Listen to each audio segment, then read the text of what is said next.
Hello, hello. You guys are watching Some for All, but more importantly, Dabi is finally here. He's finally been shown he's going to be in set 2. Never doubted it for a second. Like I said, I seen on the packs that it had Toga, it had Stain, and it had Dabi on it.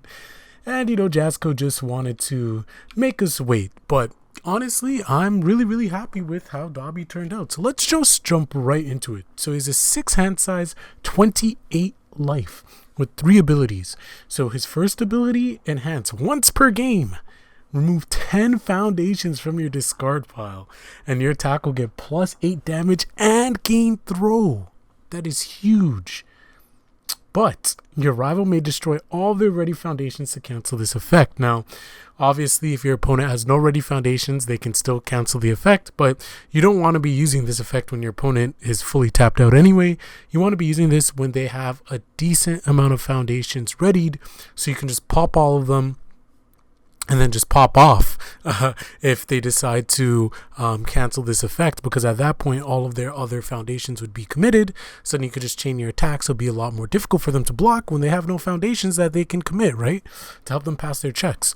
So there's that. Or they can either decide to keep their foundations and take +8 damage on whatever attack you already have that's already pumped up by other stuff, and then on top of that, it's a throw. So even if they block it, they're taking guaranteed damage. So I really like this effect. Really puts your opponent in a tough situation. Then he has another effect. First enhance, your next attack gets +3 speed. So if you want to set up for your next attack, that's also good. But then also he has another first enhance, your attack gets +1 speed, +1 damage.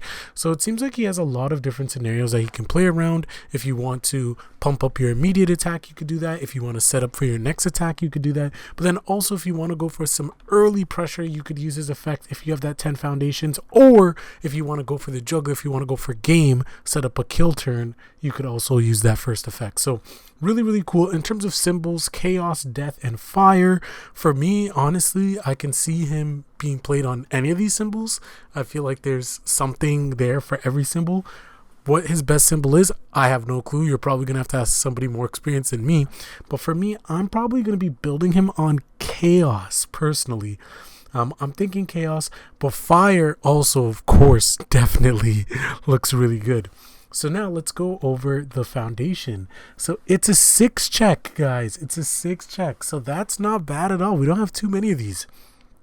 So the first form, discard the top 2 cards of your deck. Your next check to play an attack gets +1. Not bad at all, right? Not bad at all. Why not have make things a little bit easier for us to play our attacks? But on top of that, we'll have the ability to hopefully discard 2 foundations off this effect. Ideally, if you discard 2 attacks off this effect, it's kind of cringe. But if you're able to discard 2 foundations, it's going to help load up that discard pile for you to use your Dabi effect. But then also has a response flip. After you make a check to block, that check gets +1. So not too bad at all. It just helps you pass your checks. It's more of a defensive, more of a flow type of card for Dabi. But overall, I really like it. How many copies of these would you play? Not too sure. I definitely think, part of me was thinking, do you play 4 copies? Because obviously it has the 6 check, which is nice, but that first form is something you really want to get online early. So the sooner that you can get your foundations into your card pool, your foundations into your discard pile, the better. I guess that is if you're trying to go for a little bit more of the early game aggressive route. But if you're not really going for that route, then I guess it doesn't really matter to play that many copies of these, because you are definitely going to have 10 foundations in your discard pile by mid game. Definitely late, but definitely mid game, turn 3, 4, 5, 4, 5, 6 more than likely, you're definitely going to have that many foundations in your discard pile, unless you're really unlucky, right? So I can only see playing multiple copies of these if you really want to be really aggressive. I mean, it's really good, right? It really enables the flow of you getting those cards in your discard pile. So I don't know. But then again, there's also other synergies as well, right? Like with fire, when you want to have more additional cards in your discard pile to pump up your other attacks, you can utilize this as well, right? So not to say that this card isn't going to be a 4 of, it definitely just depends on the situation is what I'm saying. I could see it being played 2 copies, but I could also see people maxing out on this card. So obviously when everybody read this, they just thought wall cling, right? If somebody has wall cling, they just wall cling. Doesn't even matter if it has throw on it. Doesn't matter if it has +8 damage. it's just GG at that point, right? Like your ability is null and void. Obviously, there's ways around that. If your opponent has wall cling, you obviously don't want to use this effect right away.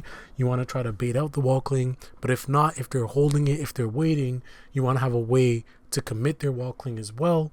If they have multiple wall clings, you're going to have to work around that as well. So yeah, of course, that is a little bit of a downside. But thankfully, there's not too many meta decks that are playing wall cling. But obviously, if this deck does get strong, if it does get popular, if it does become meta, it's something that you're going to see a lot of decks playing. Now, if you're facing water, they're more than likely going to have wall clings in your deck.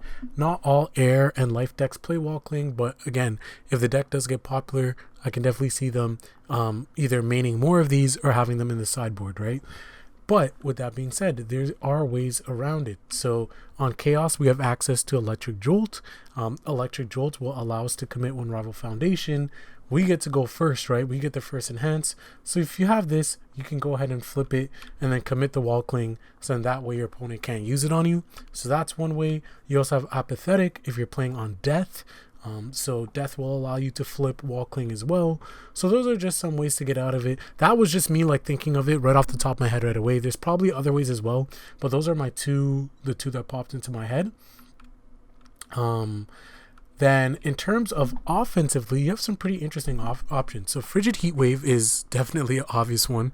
Really, really expensive, which is why for me, I probably don't want to play the fire version, because if I play the fire version, I'm going to wish I had this card and I don't have it. So it's just like, I'd rather not.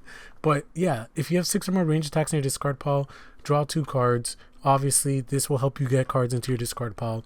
Obviously, there's a ton of discard fodder cards in Fire, or cards that let you discard. So Frigid Heat Wave will always be a good card in Fire, I think.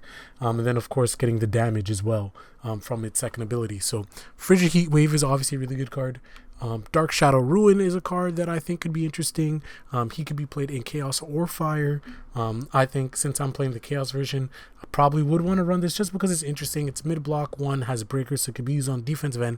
But on the offensive end, you're able to give it +1/+1 thanks to your Dabi ability, and then because it has a speed and damage bonus, you can then give it +3 damage and then also give it stun 1. So at that point, it becomes, before its effect, it's a 5 high for 6, but then it could be a 5 high for 9, right, with stun. So that's not bad at all. I think that's pretty cool. Of course, then at that point, you can decide what actions you want to play. If you do decide to go Fire, you do have access to some things and all that good stuff. So yeah, I think Dark Shadow Ruin's a really good card. I think that this could definitely be played with him. And then Corrosion Lunch, just thought of something off the top of my head on Death. Right, if you do decide to go Death, if this attack is blocked, your next attack this turn gets +2 speed, +2 damage. If you use this with his second ability, your next attack gets +3 damage. If your opponent doesn't block this, then this would be, if your opponent blocks this, then your next attack would be coming in with +2 speed, +5 damage. So that is pretty good. So imagine your next attack coming in with +2 speed, +5 damage, and then you go ahead and you use your Dabi effect and give it +8 damage and throw. Like, it can get really, really nutty, right?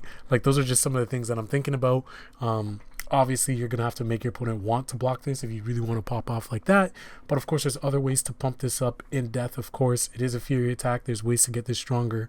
So then that way there is a little bit more incentive for your opponent to block it. But those are just some of the things off the top of my head in terms of Dabi. Like I said, Chaos, Death, Fire, I feel like anybody can make any of these symbols really work. It'll be interesting to see how he becomes. I'm interested to see what other cards he gets, because he's definitely going to be getting an attack as well. And I can definitely see his attack being a UR because of how popular he is. And who knows, it's probably going to be really good. And it might be hard to get, just like Frigid Heat Wave. So yeah, that's a thing. But anyways, let me know what you guys think about Dabi down below in the comment section. I'm super excited. I'm going to try to build some decks around probably all 3 symbols and see how that goes. But yeah, I'm super excited for him. Well worth the wait. I'm excited to know what you guys think as well. So let me know, and I'll catch you guys then. Peace.